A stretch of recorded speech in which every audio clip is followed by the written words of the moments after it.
I'm Ann Waldman, and we're here at our show, Poet's House, in the wonderful gallery, the observatory, the bubble on the world. The exhibit is called Mercy-Eyed Down the Triple Highway, featuring our collaborations. There are many little vitrines, and here we have the two vitrines dedicated to our book, The Velvet Wire, which is a fine art and poetry intergenerational transmission, featuring a lot of poems we wrote to each other, some of our correspondence, a lot of drawings and photographs and poems of our different collaborations. We have the Granary Books edition here. This is the Granary book, which is, you see, slightly larger. It's actually hardcover, and this was the edition for the People's edition. Made by Translucent Flower Press, and both are inspired by the Bartle Matrix publication, specifically Gregory Corso's Way Out, a very beautiful ephemera that we were inspired to keep going in a way. So just to say again, there's this relationship to lineage, a sense of these other small presses that have worked very much by hand and put a certain kind of loving attention into the look and feel. So that was wonderful to actually hold a copy of the Gregory Corso made quite a few years ago. Yeah. So this is just some of the visual. You get a sense of, there's lines from both of us. There's statements about what we're doing, and as well as No Land correspondence and poems. I wish we could leaf through it, but I don't want to open the vitrine.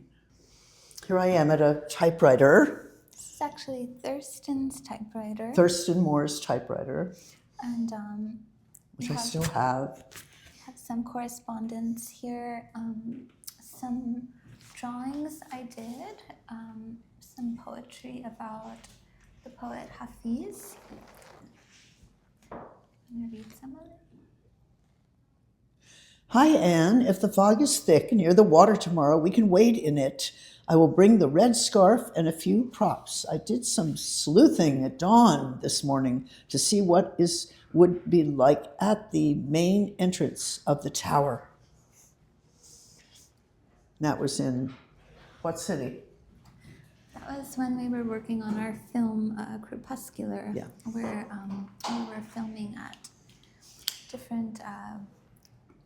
So this holds a lot of other things we were also doing simultaneously: the film, photography, events, actually work in progress, meeting at my home, meeting at various poetry events and sites and performance sites. So, this sense of this being a little collection and a testament to what we do.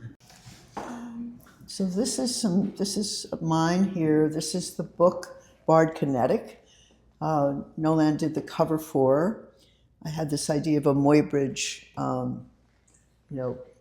like little frames in motion, and we photographed that out on Houston and McDougall. There's the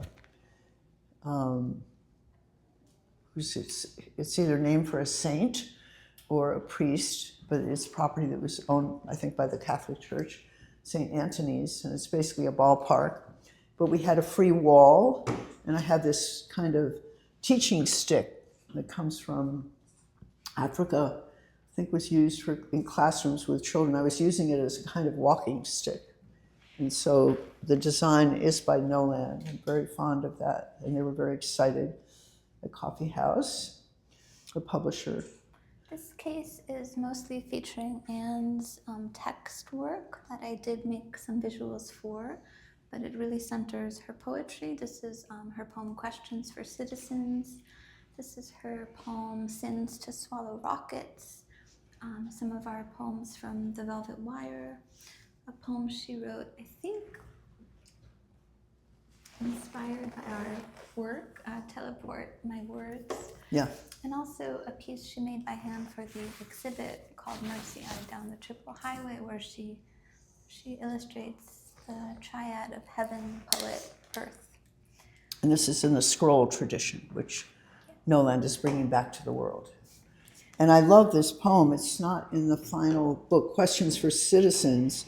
Opens with a quote by Ed Sanders: "Investigative poetry, that poetry again assume responsibility for the description of history." And it's random questions, very important political questions. When was the Federal Reserve created and by whom? Who was second in command to Jefferson Davis and considered the brains of the Confederacy? What was the primary material factor in British sea domination? What was Ezra Pound right about? So many things don't make sense about the Bering Strait theory of migration. What might that mean? Who funded the Confederacy and why, and so on. So it's a series of questions for citizens that I gave away. I mean, anybody could publish it and recite it. And it was inviting others to have their questions. So I'm very happy that's in there because it was very much a part of what we were doing. These two cases here, this one is a more sonic working case, and this one is a more cinema working case. So this one is audio and vinyl and CDs, and also Allen Ginsberg's Harmonium, a Polaroid I took of that, Anne's book from her time on the Dylan tour. Yes, this is a poem for Dylan, written on the Dylan tour. Great source of inspiration for art. And this is Alan, The Fall of America, that involves other people. And No Land worked on a video for an Alan celebratory project. This is visuals by Pat Steer, Siamiki, and a album with my family, really, Devin Braja and my son Ambrose.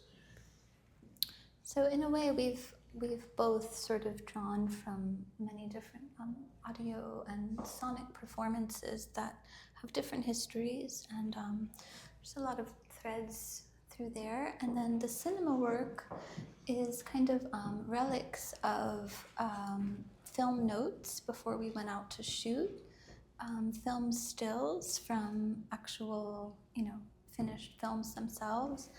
There's a little... What was this protest? That was in Mexico on your birthday at Casa del Lago. I thought it was a protest in Manhattan. 2017. This is a poem I wrote for you when we were traveling in Mexico, and there's also little elements of hand-painted film stills where we're collaging hand-painted poetry with the 16 millimeter film. Now you have to get close to these wonderful little frames here, and the color, gorgeous blue, rose, pink. So active poetics. I think these were some film notes for the film we made called Mercy Eyed. Yeah, there's the film Mercy Eyed, and this is filmed at a cemetery in Boulder where some notable poets and artists are buried. The filmmaker Stan Brakhage is buried there, Ed Dorn, the poet. This was Anselm Hollow, very well-known Finnish poet who wrote in English and taught at Naropa. So again, we're carrying these lineages with us, and we're at a particular site. I've taught out there at times, taken students out there.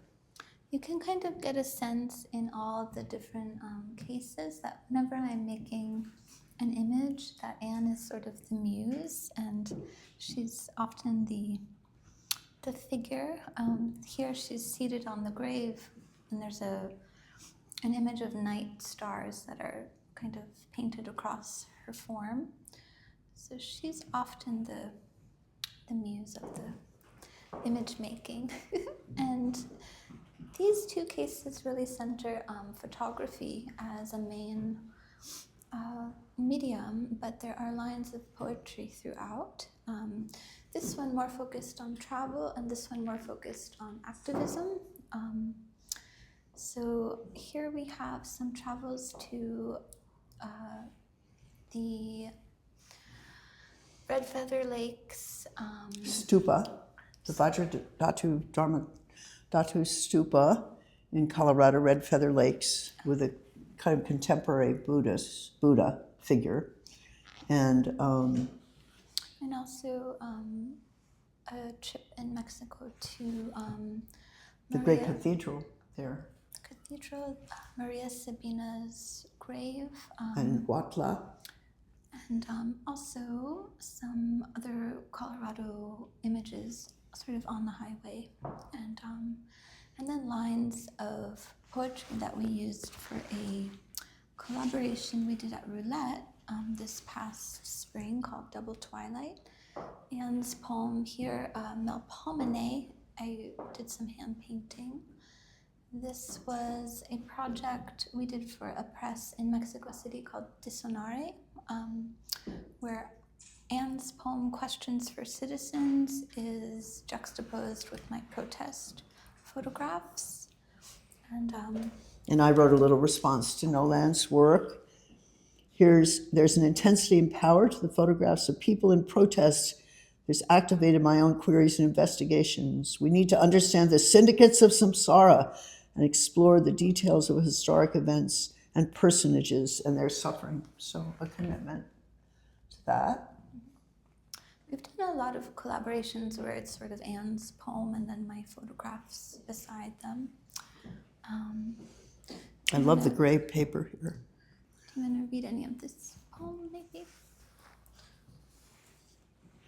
Tracked were 3 long days when you were epic, when you were divination, when you read runes, dialectics and tragedy, and you gambled on way to Yellow Mountain, see yourself prolonged in language, a saboteur on the wild side, got those Anthropocene blues.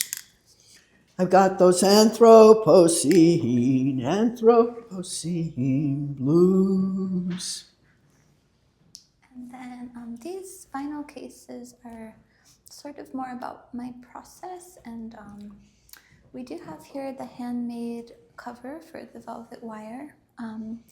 This is supposed to be sort of a replica of the table I use when I perform. There's many long poetry scrolls that I sort of improvise from in a haphazard way. This is a more organized replica. But also some of my paintings. We have some photographs from Gerard Malanga of sort of the writing process. A bunch of different poems. There's a poem I wrote called Poet's Temple that kind of talks about the sanctuary that poetry can be. It's a bit of a mysterious poem, I don't know. Believer in no thing, no dogma, dogmathic, rhythmic rhyme could soothe your skeptic's poet mind. How did you summon the spot where you sleep through the sheer power of belief? Mr. Ra with his real mystery with her ray. The magician's cloak of symmetries play.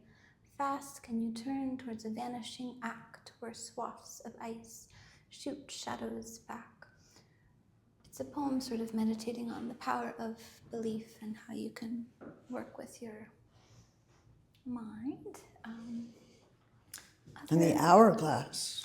The hourglass. The clock, reminding us of time and sand and salt. And timelessness. These are 2 pieces of art. This was called The Blue Flower of Novalis, and also a temperance tarot meditation. There's a lot of illuminated iridescent powders, and we have our John Keats negative capability lines here, although I've been questioning negative. Yes, we all need negative capability, the ability to hold the contradictions in mind without any irritable reach after fact or reason. Direct lines from Keats's brother's letter that was written to him about it, seeing Shakespeare and having that vision sort of credible, powerful thought. It's very spiritual thought that we can live in our world and take our seat in our world. So it's the job of the poets. And it's quoted often for poets, I think, to remember who they are. We're on assignment. We also have some traces of a costume list of a film shoot we were doing. We needed a dew brain. Costume list. And a fog veil. We needed A red scarf. Where's that? The red scarf is here. This is the actual red scarf that I gave No Land on when? A long time ago. She thought I was wearing too much black. So the scarf became a symbol that appears throughout the book. And I took it on many travels and would keep it with me. So, and we have also the handmade cover for the velvet wire, which I made from an envelope in my bedroom. Many photographers have contributed to the book, to the show. There are so many little references. If you come in person, you can sort of read all the references. And the last piece to mention is this drawing of William Blake's Thel character, who was brought into my attention by Anne's book, Voices, Daughter of a Heart Yet to Be Born. And the Thel character sort of spoke to me as a sort of younger, feminine spirit who was looking at the creation of Earth and deciding if she wanted to get born.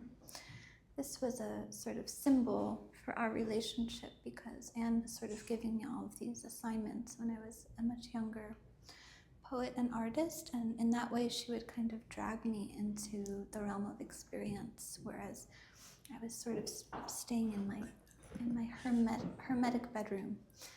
And she invited me to. It's a great poem by Blake, The Book of Thel, one of his shorter poems, 6 pages.